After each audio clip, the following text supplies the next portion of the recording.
même jour, 2 disciples à un village nommé Emmaüs. Ils royaient de Jérusalem de 60 stades et ils s'entretenaient de tout ce qui s'était passé. Pendant qu'ils parlaient et discutaient, Jésus s'approcha et fit route avec eux. Mais leurs yeux étaient empêchés de le reconnaître. Et il leur dit, « De quoi vous entretenez, vous en marchant ?»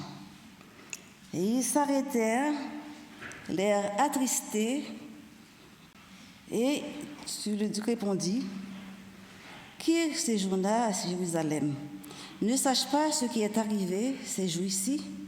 Quoi ?» leur dit-il. Et ils répondirent, « Ce qui est arrivé au sujet de Jésus de Nazareth, qui était un prophète puissant en œuvre et en parole devant Dieu et devant tout le peuple. Et comment les principaux sacrificateurs et les magistrats l'ont livré pour faire condamner à mort et l'ont crucifié. Nous espérions que ce serait lui qui délivrerait Israël. Mais avec tout cela, voici le 3e jour que ces choses sont passées. » Alors que Dieu bénisse ces paroles, au nom de Jésus. Amen.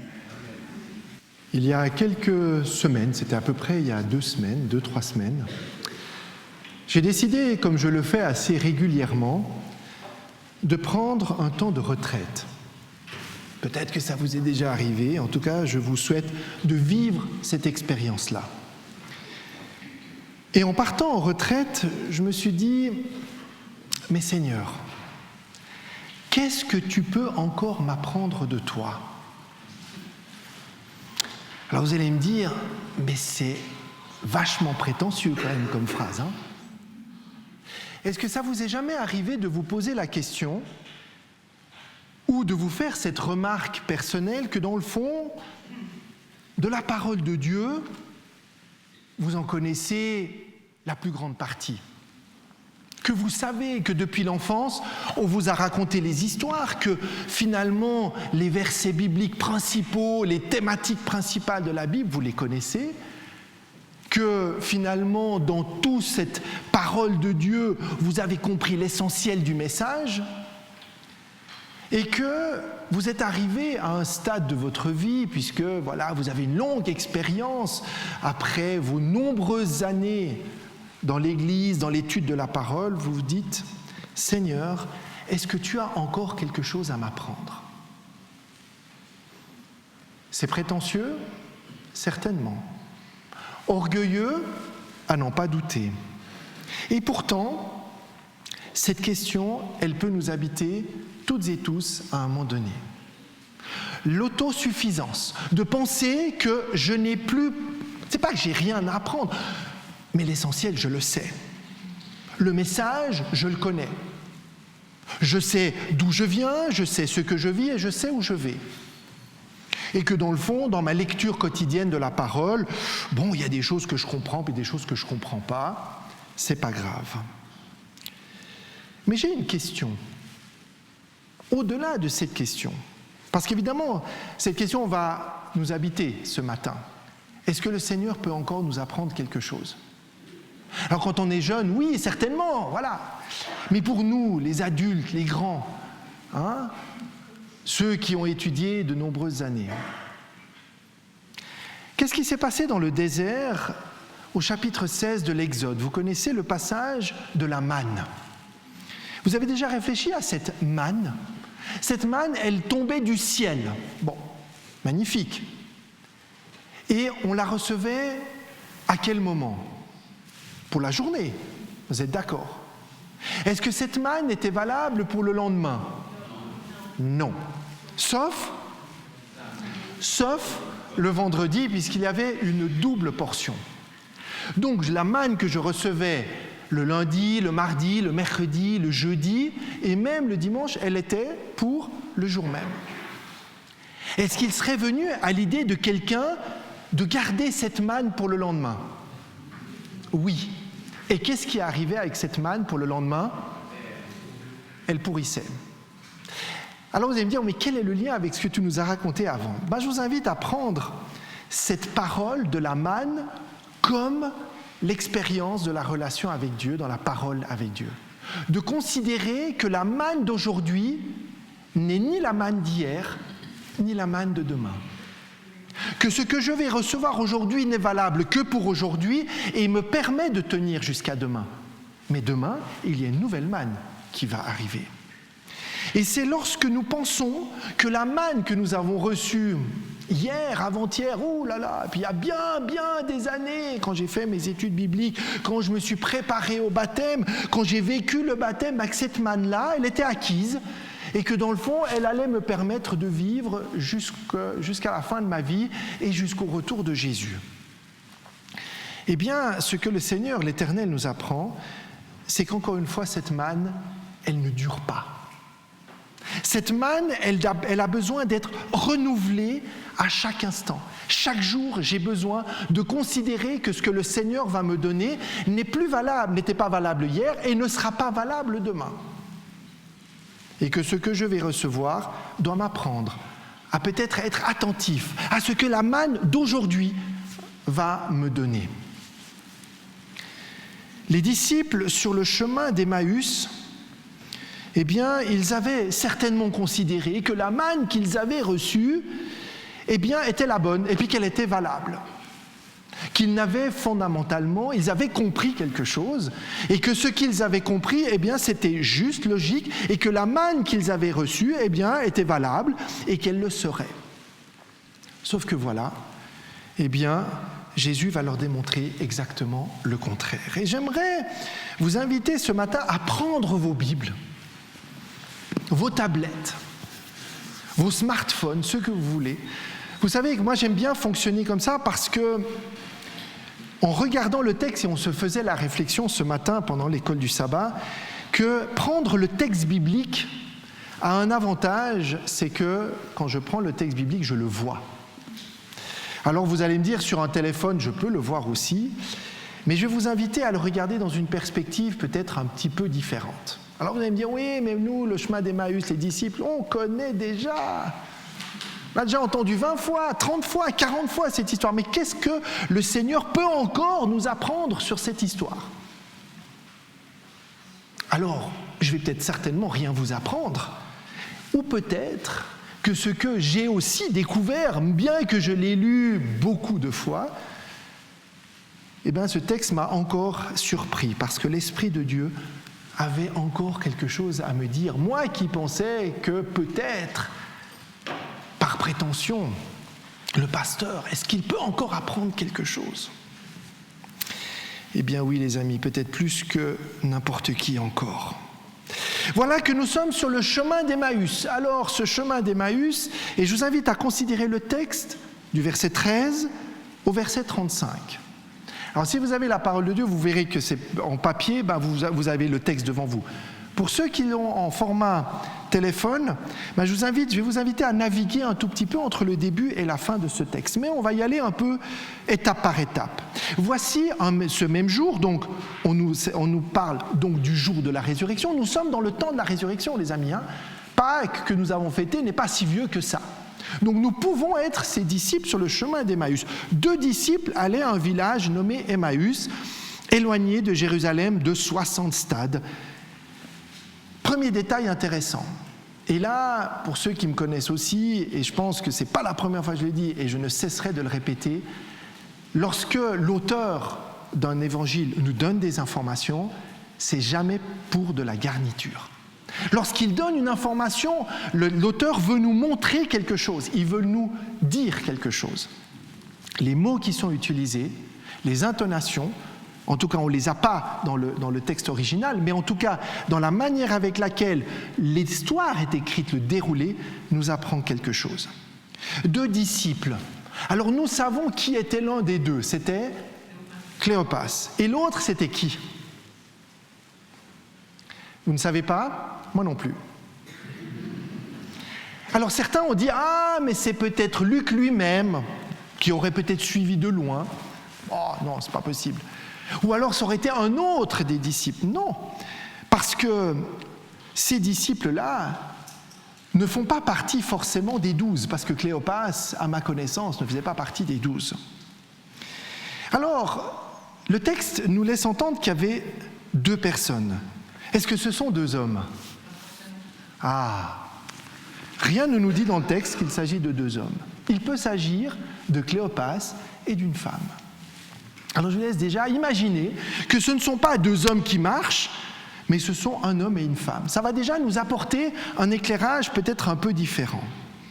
Deuxième information, on nous dit qu'ils vont vers Emmaüs, éloigné de Jérusalem de 60 stades. 60 stades, ça fait à peu près 12 kilomètres. Donc la dynamique dans laquelle ils sont, ces disciples, ils vont de où à où ? Ils vont de Jérusalem à Emmaüs. C'est-à-dire, et ça c'est spirituellement important, parce que le fait que je quitte Jérusalem, spirituellement, c'est je quitte le lieu de la révélation. Je m'éloigne, je prends une distance, je pars au loin. Alors vous allez me dire, oui, mais pourquoi ce détail est important ? Parce que les disciples, ces 2 disciples, cet homme et cette femme, ou ces 2 hommes, peu importe, eh bien, ils marchent et ils parlent de quoi ? Ils parlent de ce qui s'est passé. Ils s'entretenaient de ce qui s'était passé. Il s'est passé quoi ? La mort de Jésus. Voilà que ces deux personnes marchent parce qu'elles quittent un lieu dans lequel il y a eu quelque chose d'incroyable, mais qu'ils n'ont pas compris. Et tout d'un coup, leur histoire, elle s'est arrêtée là. Et là, un homme s'approche d'eux, on sait que c'est Jésus, qu'ils ne reconnaissent pas, et ils vont s'entretenir avec lui. Et Jésus va faire semblant de dire, mais de quoi parlez-vous ?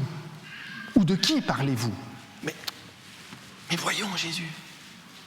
Parce qu'ils savent, ils ne savent pas que c'est Jésus, mais ils parlent à Jésus, dit, mais toi, tu ne sais pas ce qui s'est passé ? Et qu'est-ce que dit le texte ici ? Au verset 17, il leur dit, de quoi vous entretenez-vous en marchant ? Et ils... Regardez bien le texte ici. Ils, alors vous ne me suivez pas, hein ? Ils s'arrêtèrent. Vous allez me dire, mais pourquoi tu t'arrêtes sur un détail comme ça ? Parce que si j'ai quitté Jérusalem, j'ai quitté le lieu où ça s'est passé. Je m'éloigne de Jérusalem, je m'éloigne du lieu où la révélation peut avoir lieu. Et lorsque je marche, un homme me rejoint, me pose une question et cette question va me faire m'arrêter. Un détail ultra important. Et vous savez que Luc, quand il parle et qu'il utilise, vous vous souvenez peut-être de cette prédication sur la femme adultère, où cette femme qui doit être lapidée, et on voit tout le mouvement du texte où Jésus est assis, il se relève, il se remet à genoux, il se relève. Vous voyez, le texte nous donne des informations clés sur la dynamique. Les 2 disciples, ils s'arrêtent. Et probablement que cet arrêt a marqué un premier tournant. Ils ne comprennent pas, ils vont tout droit, ils partent de Jérusalem, ils vont en direction d'Emmaüs. Ils quittent donc cette ville et à un moment donné, ils s'arrêtent. Voilà qu'en arrêt, le texte d'ailleurs ne nous dit pas qu'ils repartent. C'est bien plus loin qu'on nous dit qu'ils marchent. Mais le texte ne nous dit pas qu'ils partent de nouveau. Voilà que ces 2 personnes qui étaient en sorte de fuite, voilà 2 personnes qui s'éloignent parce qu'ils ne comprennent pas, ils avaient misé tellement sur ce Jésus que ce Jésus finalement n'était pas forcément celui qu'ils pensaient, en tout cas déçu probablement. Eh bien, à un moment donné, quelqu'un vient les interroger et les met en arrêt. De quoi parlez-vous en marchant ?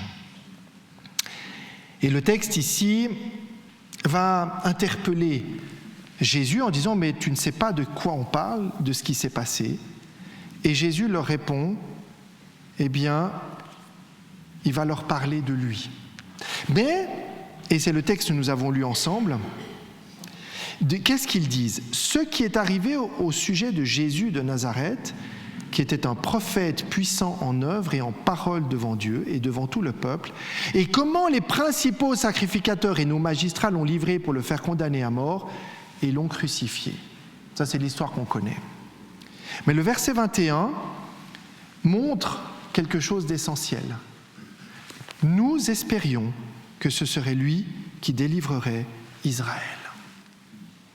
C'était ça leur croyance. Voilà que ce Jésus, c'était celui qui allait les délivrer du joug romain. Voilà que ce Jésus était celui qui allait être le nouveau David, qui allait arriver comme un prince, comme un roi. Voilà que leur confiance en Jésus était subordonnée à la réalisation de celui qu'il avait promis d'être, le Sauveur. Voilà que dans leur perspective, ce Jésus n'est pas forcément ce que Jésus lui-même a dit de lui, mais ce qu'ils pensaient de Jésus. Voilà qu'à un moment donné, au moment où ils sont en chemin, Jésus, par sa question, qui probablement a dû les interpeller bien plus que comme ça nous est traduit ici, a dû les mettre en arrêt. Ils ont dû, à un moment donné, stopper leur marche pour vraiment se dire, mais en fait, on parle de quoi et de qui ici ? Et le texte continue, puisqu'ils vont parler de ce Jésus, ils vont parler du témoignage des femmes, et il est vrai que quelques femmes d'entre nous ont étonnés. Voilà, ils ont entendu vaguement quelque chose, s'étant rendues de grand matin au sépulcre et n'ont pas trouvé son corps. Elles sont venues dire que des anges leur sont apparus et annoncer qu'il est vivant. Quelques-uns de ceux qui étaient avec nous sont allés au sépulcre, etc. Voilà que les disciples, ces deux disciples, sont purement factuels. Ils racontent une histoire. Mais malgré tout, nous espérions que ce serait lui qui délivrerait Israël. Alors ce que ces femmes ont raconté, ce que certains d'entre eux ont vu, finalement ne les a pas empêchés de partir. Ils ont quitté Jérusalem. Qui leur a dit de quitter Jérusalem ? Et Jésus leur dit aux hommes sans intelligence et dont le cœur est lent à croire tout ce qu'ont dit les prophètes. Voilà que Jésus lui-même, et ça a quand même dû les interpeller un petit peu, mais c'est qui ce gars qui nous parle comme ça, là ? En fait, vous n'avez rien compris. Enfin, vous n'avez pas compris grand-chose. Et à partir de ce moment-là, et on le connaît le texte, et commençant par Moïse et par tous les prophètes, il leur expliqua dans toutes les Écritures ce qui le concernait. Voilà qu'à un moment donné, il y a quelque chose ici qui se passe. Jésus, qui les rencontre, les écoute, raconter les faits. Eux ne font pas le lien entre ce qu'ils ressentent, ce qu'on leur a dit. Jésus vient leur dire « vous n'avez pas compris » et fait cette merveilleuse étude biblique que je crois nous aimerions toutes et tous avoir entendue, n'est-ce pas ? Voilà que Jésus va leur parler du symbole de Jonas, il va leur parler du prophète Ésaïe, va lui parler de tous ces textes qui parlent de lui de manière prophétique. Le texte nous dit au verset 28, « Lorsqu'ils furent près du village où ils allaient, il parut vouloir aller plus loin. » Tiens, là on a l'impression que dans le texte, ils se sont remis en marche. Est-ce que Luc, qui aime bien les détails, ne nous dit pas qu'ils se sont remis en marche ? Et j'aime voir dans cette manière du texte de Luc que les deux disciples se sont remis en marche sans s'en rendre compte. Probablement qu'une fois arrêtés, Jésus simplement les a amenés à se mettre en mouvement sans même qu'ils réalisent qu'ils étaient mis en mouvement. Et n'oubliez pas qu'il y a toujours cette dimension spirituelle là derrière. Voilà qu'à un moment donné, ils avancent, ils arrivent là où ils avaient déjà prévu de faire une étape, et là ils insistent en disant « Reste avec nous ». Est-ce qu'ils ont compris qui est Jésus ? Non. Est-ce qu'ils ont vraiment compris que ce Jésus qui leur parlait de lui-même, de quelque chose qu'ils avaient probablement déjà entendu ? Mais c'est comme s'il y a quelque chose qui ne matchait pas. Ah, bien sûr, le texte nous dit après coup que notre cœur ne brûlait-il pas au-dedans de nous lorsque... Mais n'empêche que ça, c'est après coup. Mais quelque chose leur dit de rester. Quelque chose leur dit, reste avec nous. Il y a quelque chose, on sent qu'il y a quelque chose que tu veux nous apprendre. Et là, Jésus entre pour rester avec eux. C'est intéressant parce que, si vous regardez le texte, le verset 15, Jésus s'approche. Le verset 29, Jésus entre. Et un peu plus loin, Jésus va rompre le pain. On voit qu'il y a un mouvement ici. Il y a un mouvement d'approche, il y a un mouvement d'intimité qui se crée. Au verset 31, après avoir rendu grâce, le texte nous dit « leurs yeux s'ouvrirent et ils reconnurent, ils le reconnurent ». Au verset 16, leurs yeux étaient empêchés de voir. Au verset 31, leurs yeux s'ouvrent. Mais au moment où leurs yeux s'ouvrent, Jésus disparaît. Le texte continue, et c'est au moment où il disparaît qu'ils commencent à prendre conscience de ce qu'ils ont entendu, de ce qu'ils ont reçu. Notre cœur ne brûlait-il pas au-dedans de nous lorsque nous parlait en chemin et nous expliquait les Écritures ? Les amis, ils ont déjà reçu plein d'explications. Mais pourquoi n'ont-ils jamais entendu véritablement ? Et là, le détail que j'aime chez Luc, quels sont les 2 premiers mots du verset 33 ? Se levant. Se levant, cette mise en marche va les amener à aller où ? Là aussi, ce n'est pas un détail, les amis. Ils vont où ? Ils se lèvent et vont où ? Ils vont à... Ils partent de Jérusalem. Ils ne comprennent pas. Ils attendaient quelqu'un, il les a déçus, ou en tout cas, c'était pas leur projection. Voilà qu'ils rencontrent un homme qui leur parle de tout ce qu'il devait arriver au sujet de lui. Ils ne captent pas, ils sentent qu'il doit rester avec eux, ils l'invitent à rester dans ce moment. Jésus va symboliquement faire un geste fort qu'ils reconnaissent, et leurs yeux s'ouvrent, et à ce moment-là, ils commencent à comprendre ce qui s'est passé. Et se levant pour aller à Jérusalem, eh bien, ils vont aller annoncer aux autres ce qu'ils ont vu. Est-ce qu'ils ont compris ? Pas sûr. Mais en tout cas, c'est sûr que ce qu'ils pensaient comprendre, eh bien, s'est transformé en « on n'avait pas compris » et maintenant on commence à comprendre réellement. Vous me suivez dans le raisonnement ? De voir que finalement ces 2 hommes pensaient croire, pensaient comprendre. En chemin, ils rencontrent quelqu'un qui va les bousculer, les met en arrêt dans leurs pensées. Ils sentent qu'ils ont besoin de lui, ils se réalisent et tout d'un coup, ils se lèvent et ils vont. Et quelle va être la phrase du verset 34, celle que nous disons le premier jour de la semaine ? Le Seigneur est réellement ressuscité. Il est vraiment ressuscité. Et là, il est apparu à Simon. Et ils racontèrent ce qui leur était arrivé en chemin et comment ils l'avaient reconnu au moment où il rompit le pain.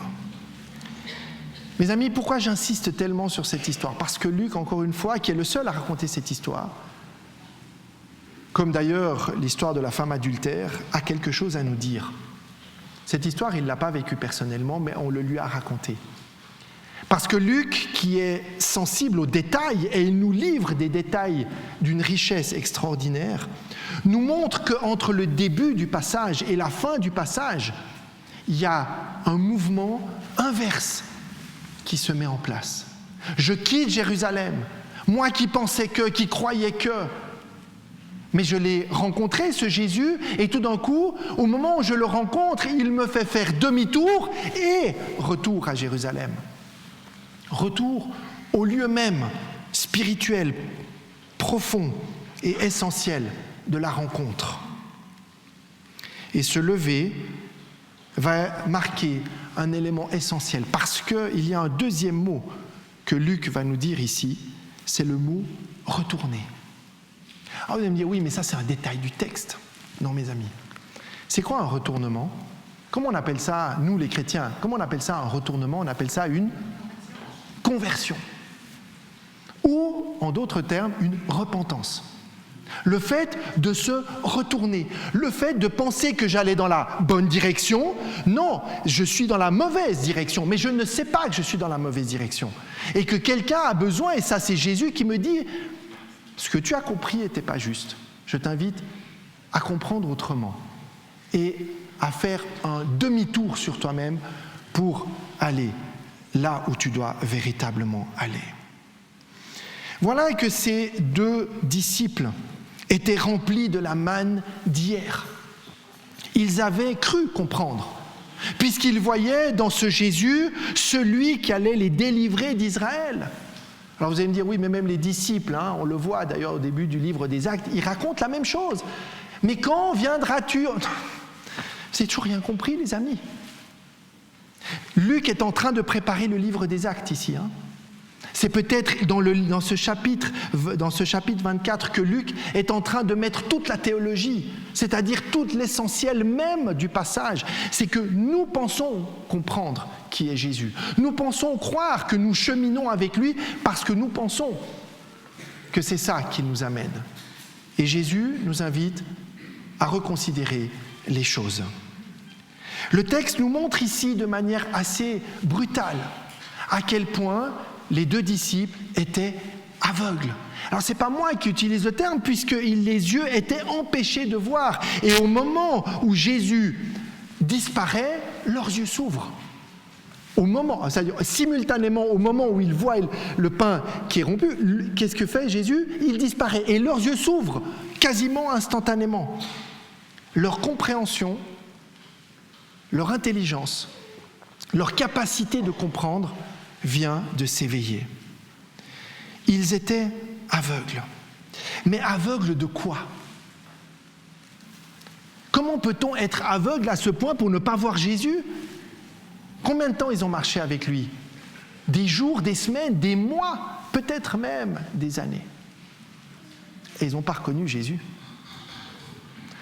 Combien de fois pouvons-nous marcher, les amis, dans nos vies, en étant persuadés que nous allons dans la bonne direction, que Jésus marche avec nous, qui nous interpelle et dit « Mais en fait, de quoi vous entretenez-vous, cher ami ?» Et qu'il me raconte et qu'il me parle et que je ne comprends pas, je ne vois pas. Parce que je suis persuadé que je vais dans la bonne direction, que ce que je crois est juste. Combien de fois puis-je être aveugle dans mes propres convictions ? Et là, je vous invite, et désolé, je vais être un tout petit peu brutal. Est-ce que nous ne sommes pas comme ces disciples d'Emmaüs, qui sont convaincus de l'image, du texte, de la parole, du message de Jésus, sans nous laisser surprendre par ce qu'il veut me dire aujourd'hui ? Combien sommes-nous qui sommes enfermés dans ce qu'on m'a appris, dans ce qu'on m'a dit de croire, dans ce que depuis tout petit on me dit, dans ce qu'on dit à l'église, dans ce que le pasteur peut dire, sans se laisser surprendre sur ce que Jésus veut véritablement nous dire aujourd'hui. Combien de fois nous laissons-nous enfermer dans nos schémas, nos projections ? Ah, pour moi, Jésus, c'est ça. La parole de Dieu, c'est ça. Les croyances, c'est ça. Et je sais où je vais. Oui, c'est bien de savoir d'où je viens et où je vais, c'est essentiel. Il ne s'agit pas de détruire ce socle. Mais la parole de Dieu, mes amis, elle est vivante. Jésus, il est en marche. La puissance de l'Esprit, elle est en marche. Elle nous oblige à être en mouvement et pas de nous arrêter sur nos certitudes, nos convictions et ce qu'on a toujours pensé. C'est exactement comme ça que fonctionnent les disciples d'Emmaüs. Ils étaient persuadés que ce serait lui qui délivrerait Israël. Combien de fois pouvons-nous penser que le Jésus auquel je crois est celui qui va répondre à mes besoins, répondre à mes projets, qui jusqu'à maintenant m'a toujours dit où je devais aller, ce que je devais faire. Et tout d'un coup, s'il ne répond pas, qu'est-ce qui se passe ? Et si tout d'un coup, le Dieu auquel je crois, finalement, vient m'interpeller dans ma vie au point où j'en arrive à me dire « Mais Seigneur, mais qu'est-ce que tu veux que j'apprenne encore de toi aujourd'hui ?» Vous vous rendez compte de ça ? Combien de fois je peux me dire « Mais Seigneur, wow, je m'assieds. Et j'ai besoin qu'à un moment donné, quelqu'un vienne me dire « Stop, arrête. Arrête d'entrer dans ta logique. Arrête d'être celui qui pense que tu t'arrêtes sur tes propres conceptions. Tu t'arrêtes sur ton système de pensée. Tu t'arrêtes sur la projection que tu as de moi. » Et vous savez comment ça s'appelle quand on projette sur l'autre nos propres pensées et que l'on fait de ces pensées la vérité ? Ça s'appelle du rabattement. Je ne comprends pas. Rabattement. Bon, ok. Moi, j'appelle ça de l'idolâtrie, les amis. C'est de l'idolâtrie. Le fait d'adorer quelque chose, même dans les pensées. De penser que ce que j'aime, ce que je projette de Dieu qu'il n'est pas, c'est une forme d'idolâtrie. Parce que je ne projette pas ce qu'il est réellement, je projette ce que je veux qu'il soit, ce que j'ai compris qu'il était, ce que je crois qu'il est, mais pas ce qu'il est réellement. Et mes amis, on peut être idole de beaucoup de choses mentalement. On peut être idole de nos pensées, pour ne pas dire nos croyances, nos doctrines, nos certitudes, tous les éléments philosophiques que nous avons rajoutés là-dedans et qui font que finalement, eh bien, ce que la haute pensée que j'ai de Jésus, de la parole de Dieu, me laisse finalement assez satisfait de moi-même, au point où je n'ai plus vraiment besoin d'ouvrir la parole parce que finalement, que vais-je encore apprendre aujourd'hui ? Suis-je l'idole de mes pensées, notamment quand je les projette sur Jésus ? Suis-je l'idole de cette espérance, de cette attitude où je projette sur Dieu ce que je veux qu'il soit et pas sur ce que lui a encore à me dire aujourd'hui ? Parce que bien souvent, nous attendons de Dieu qu'il confirme nos schémas, nos routines et nos expériences et sensations passées. Et j'aime ce moment où Jésus apparaît dans un geste symbolique. Vous avez remarqué que ce n'est pas par la parole. Tout ce que Jésus a dit, ça n'a pas fait changer les disciples. C'est ce qu'il a fait. C'est ce symbole du pain rompu, de la vie. Le pain, c'est quoi ? Rappelez-vous, c'est le corps qui est donné. Au moment où les disciples comprennent que ce geste représente plus que du pain qui est partagé, mais que c'est une vie qui est donnée, quelque chose a été complètement bouleversé en eux. Et là, il y a un retournement. Et j'ai envie de dire que les 2 disciples sur le chemin d'Emmaüs ont vécu leur conversion, non pas quand ils ont rencontré Jésus, ni même quand ils l'ont écouté, mais au moment où il a disparu. C'est fort quand même, C'est fort de penser que c'est au moment où Jésus disparaît que leur foi va devenir profonde, réelle et vivante. Combien de fois avons-nous besoin de cette disparition pour que l'Esprit de Dieu puisse véritablement jouer son rôle ? Tant que Jésus était là, tant qu'il parlait, tant qu'il s'exprimait, il s'attachait à l'homme. Est-ce que Jésus veut qu'on s'attache à l'homme ? Non. D'ailleurs, on n'a pas de description de Jésus. Est-ce qu'il avait des cheveux, une barbe ? Est-ce qu'il était grand, il était petit ? On ne sait rien en fait de lui. Les évangiles ne nous racontent pas le personnage lui-même.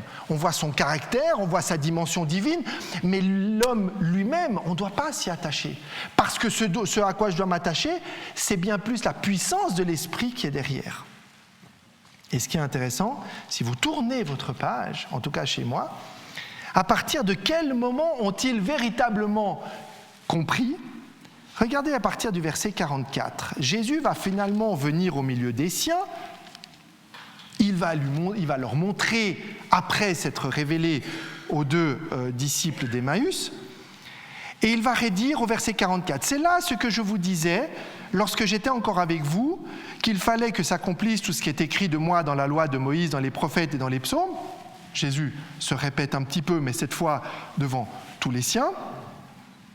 Et regardez ce que dit le verset 45. « Alors il leur ouvrit l'esprit, afin qu'ils comprennent les Écritures. Mais ça veut dire qu'ils n'ont pas compris les Écritures jusqu'à maintenant? Non. C'est que tout simplement, ils étaient en incapacité de comprendre quel était le véritable message de Jésus dans leur vie. Quelle était la véritable importance de Jésus qui marche. Leurs yeux étaient obstrués, ils n'étaient pas capables de voir. Et c'est par la puissance, au moment où il disparaît, parce qu'il s'en va, que l'Esprit vient. Et il va s'accomplir complètement au moment de la Pentecôte, puisque là, l'Esprit va véritablement les envoyer en mission.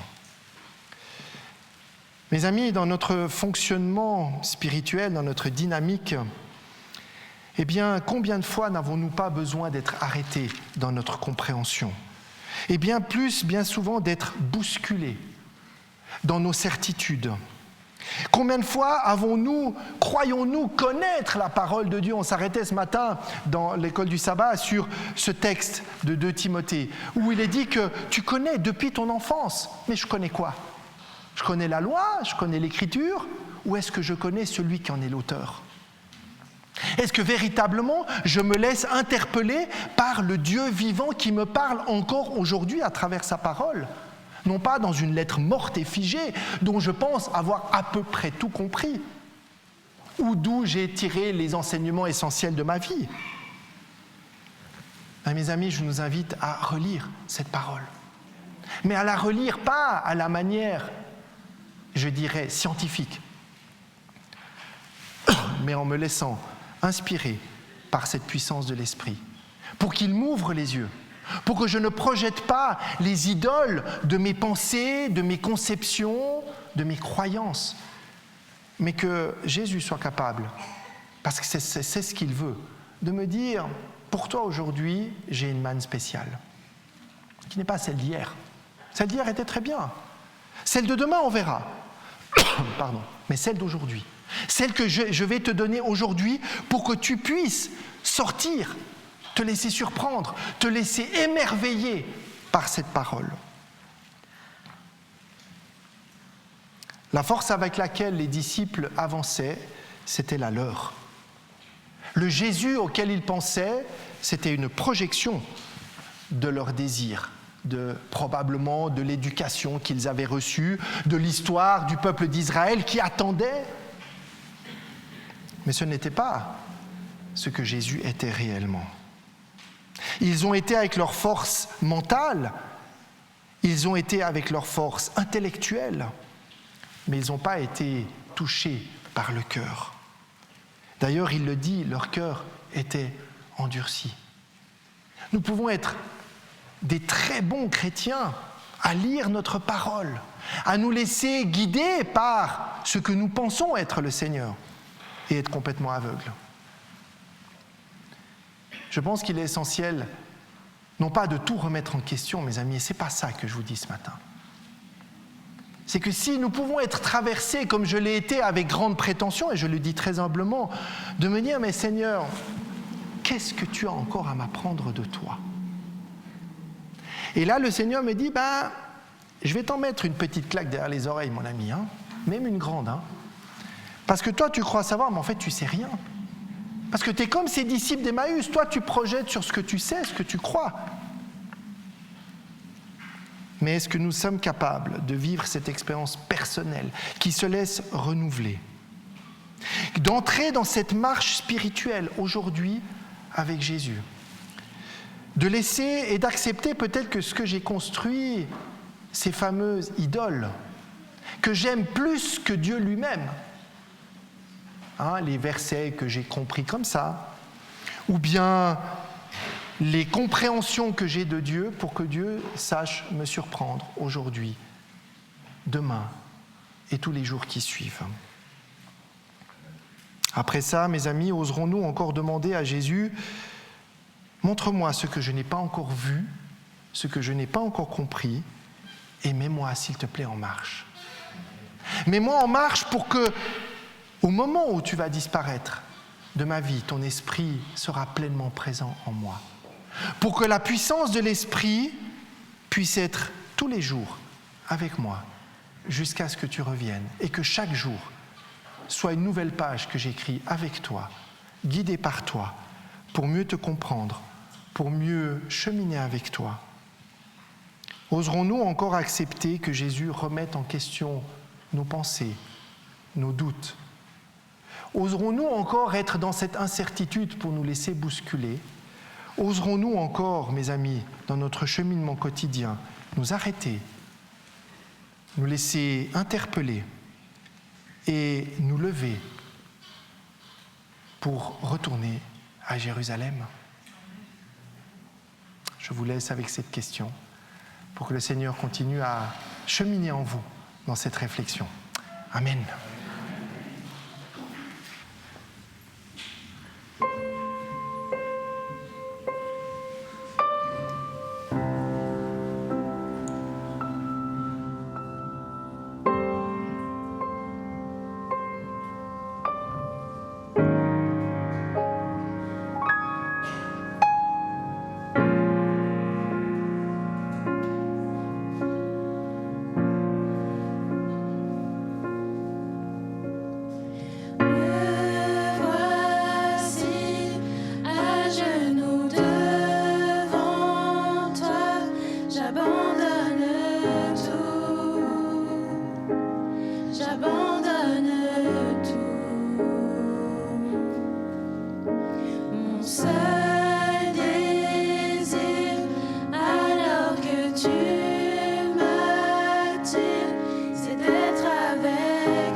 Père,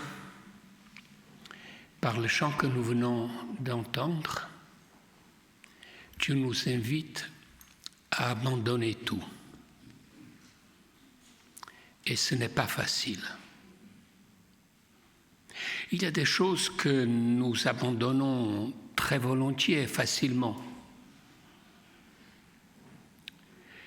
Mais il y a des choses qui sont tellement ancrées dans notre esprit, dont nous avons fait, sans le savoir ou en le sachant, tout en ne voulant pas savoir que c'est une idole et qu'il nous est difficile de l'abandonner. Et c'est là que très souvent nous sommes plongés dans les ombres, dans les ténèbres. Je voudrais, Seigneur, te remercier ce matin de nous avoir rappelé par Nicolas cette expérience des 2 disciples d'Emmaüs, qui étaient dans l'ombre, qui étaient dans le noir. Tu t'es joint à eux, tu as essayé de les éclairer, mais c'était difficile pour eux parce que l'idée qu'ils se sont faite, l'idole qu'ils se sont faite de toi-même ne correspondait pas à ce qu'ils vivaient. Alors il a fallu que tu les invites à ta table, que tu rompes les pains, que tu leur montres qui tu es, pour que tout à coup, ils comprennent ce qu'ils peuvent devenir si tu prends de la place dans leur vie. Aide-nous, Seigneur, à nous ouvrir à toi, comme ses disciples. Amen.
Sur toi. plus de 1000 générations sur ta famille et tes enfants et les enfants de leurs enfants, que sa présence t'environne avec toi à tes côtés, et t'inonde et t'entoure. Il est pour toi, il est pour toi, dès le matin jusqu'au coucher, à chaque pas veillant sur toi, dans les larmes et dans la joie. Il est pour toi, il est pour toi, il est pour toi, il est pour toi, il est pour toi, il est pour toi, il est pour toi, il est pour toi.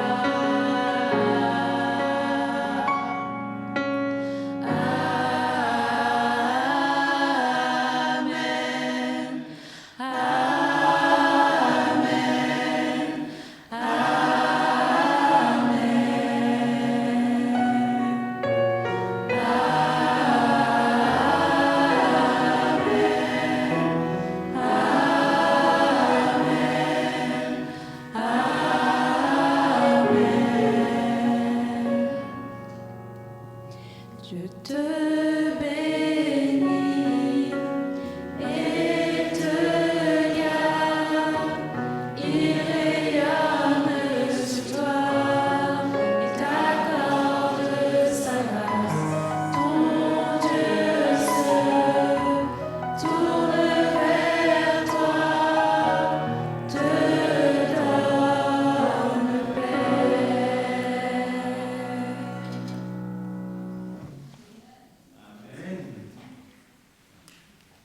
Nous pourrions nous arrêter à ce chant, le recevoir comme une manne que Dieu veut nous donner aujourd'hui encore.